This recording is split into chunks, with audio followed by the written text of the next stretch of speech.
1 Kings chapter 20.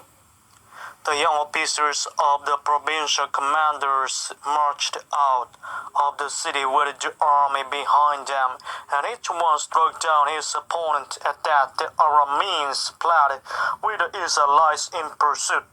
But Ben-Hadad, the king of Aram, escaped on horseback with some of his horsemen. The king of Israel advanced and overpowered the horses and chariots, and inflicted heavy losses on the Arameans. Afterward, the prophet came to the king of Israel and said, "Strengthen your position and see what must be done, because next spring the king of Aram will attack you again." Meanwhile, the officers of the king of Aram advised him, "Their gods are gods of the hills. That is why they were too strong for us. But if we fight them on the plains, surely we will be stronger than they. Do this: remove all the kings from their command and replace them with other officers. You must also raise an army like the one you lost, horse for horse and chariot for chariot, so we can fight Israel on the plains. Then surely we will be stronger than they." He agreed with them and acted accordingly. The next spring Ben-Hadad mustered the Arameans and went up to Abek to fight against Israel.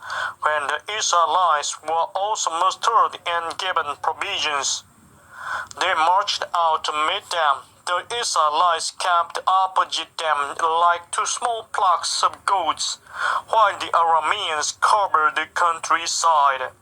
The man of God came up and told the king of Israel, "This is what the Lord says. Because the Arameans think the Lord is a God of the hills and not a God of the valleys, I will deliver this vast army into your hands, and you will know that I am the Lord." For 7 days they camped opposite each other, and on the seventh day the battle was joined.